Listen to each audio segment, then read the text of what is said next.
Hello dear students, welcome to my YouTube channel SK mathematics. আজকে আমি বাংলায় একটা স্পিচ দেবো বাঙালিদের জন্য এবং আমার প্রিয় বাংলার স্টুডেন্টদের জন্য। আজকে আমি ম্যাথামেটিক্সের কিছু গুরুত্ব সম্বন্ধে বলবো। যেমন তোমরা অলরেডি জানো যে ইঞ্জিনিয়ারিং লেভেল ম্যাথামেটিক্সের খুবই গুরুত্ব আছে, যে ইঞ্জিনিয়ারিং লেভেলে বিভিন্ন রকম সেক্টর আছে। তাহলে সেই সমস্ত দিকে যেমন ম্যাথমেটিক্সটা সমান পারদর্শিতার সাথে তোমাদেরকে করতে হবে, সেরকম ধরো কম্পিউটার সায়েন্স নিয়ে কেউ করছো, তাহলে কম্পিউটার সায়েন্স নিয়ে তোমাদের মনে হতে পারে যে ম্যাথমেটিক্সের কোনো দরকার নেই, কিন্তু কম্পিউটার সায়েন্সের যে বেস অ্যালগোরিদম, ফ্লো চার্ট, তাহলে এগুলোর জন্য ম্যাথমেটিক্সটা খুবই প্রয়োজন। তাহলে এই ক্ষেত্রেও তোমাদেরকে ম্যাথমেটিক্সটা খুবই স্ট্রং থাকতে হবে। এরপরে ধরো অন্যরকম সেক্টর বলি, যেমন ধরো আর্কিটেকচার, তাহলে আর্কিটেকচারেও ম্যাথমেটিক্সের সমান গুরুত্ব আছে। তাহলে ম্যাথমেটিক্সের গুরুত্ব হিসেবে আমি যেমন বলি যে আমি যে পাটিগণিতের অঙ্ক করছি, বীজগণিতের অঙ্ক করছি, তাহলে এগুলো তোমাদের বিভিন্ন রকম স্কিল ডেভেলপমেন্ট হয়। তাহলে এগুলো ডাইরেক্ট ইমপ্রুভমেন্ট করার জন্য তাহলে তোমাদেরকে অলরেডি ম্যাথমেটিক্সের স্ট্রং থাকতেই হবে অবশ্যই, যাতে তোমরা এই সেক্টরগুলোতে সমান পারদর্শিতার সাথে এগিয়ে যেতে পারো। তাহলে এগুলো আমি ডাইরেক্ট মেথড বললাম। তাহলে ইনডাইরেক্টলি আমাদের ম্যাথমেটিক্সটা দৈনন্দিন জীবনে বিভিন্ন রকম কাজে লাগে।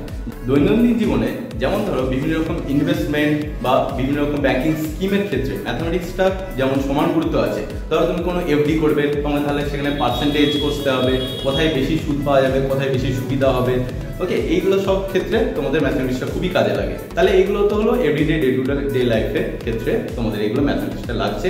আর ধরো কোনো ক্ষেত্রে বিভিন্ন জব সেক্টরে, তাহলে ধরো কোনো প্রাইভেট সেক্টরে, যেমন আমি একটা এক্সাম্পল দিলাম, কেউ হয়তো আমাকে একটা স্টুডেন্ট ধরো বললো যে a + b তার হোল স্কয়ার, তাহলে a + b তার হোল স্কয়ার সূত্রটা তাহলে লাগছে কোথায় আমাকে, আমি প্রাইভেট সেক্টরে জব করতে চাইছি, তাহলে ওখানে আমাকে সূত্রটা কোথায় আমাকে ইউজ করতে হবে।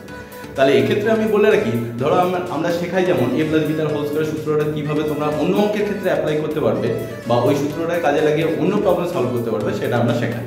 তাহলে এক্ষেত্রে তুমি ধরো বলতে পারো যে প্রাইভেট সেক্টরে তোমাকে একটা তোমার HR বা বস তোমাকে একটা জব দিল, একটা কাজ দিল, তাহলে সেই প্রজেক্টে একটা তোমাকে ছোট্ট হিন্ট দিল। তাহলে সেই ছোট্ট হিন্টকে কীভাবে তুমি তোমার প্রজেক্টটাকে ইউটিলাইজ করার জন্য এবং বাস্তবায়িত করার জন্য কীভাবে তোমাকে কাজে লাগাতে হবে সেই ছোট্ট হিন্টটা বা ছোট্ট যে প্রজেক্টটা, তাহলে সেটা তুমি ইউজ করতে পারবে সেই স্কিলটা ডেভেলপমেন্ট করার জন্য।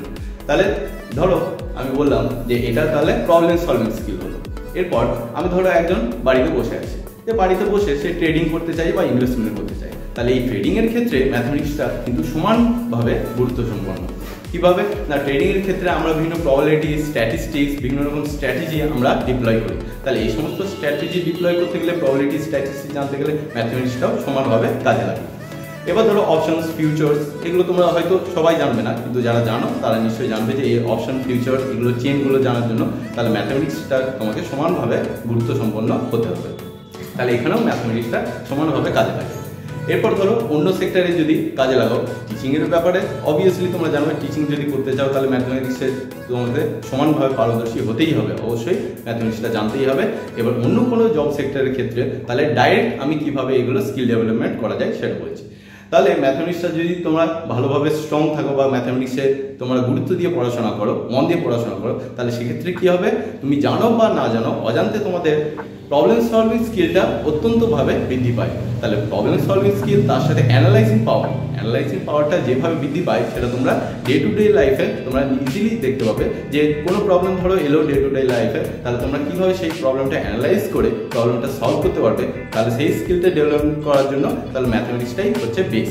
তাহলে এই সমস্ত দিক থেকে তোমরা ডাইরেক্ট বা ইনডাইরেক্ট যে কোনো মেথডেই যাও না কেন, ডাইরেক্টলি ইনডাইরেক্টলি তোমাদের ডে টু ডে লাইফে প্রতিদিনই ম্যাথমেটিক্সটা সমানভাবে কাজে লাগে। তাহলে এরপর বলি আমি বিভিন্ন জব সিকিংয়ের ক্ষেত্রে, যেমন আমাদের ওয়েস্ট বেঙ্গলি বলো বা অল ইন্ডিয়া বেসিসে বলো, যে এক্সামগুলো হয়, তাহলে কম্পিটিটিভ এক্সামের জন্য কম্পিটিটিভ ম্যাথসটা খুবই ইম্পর্টেন্ট।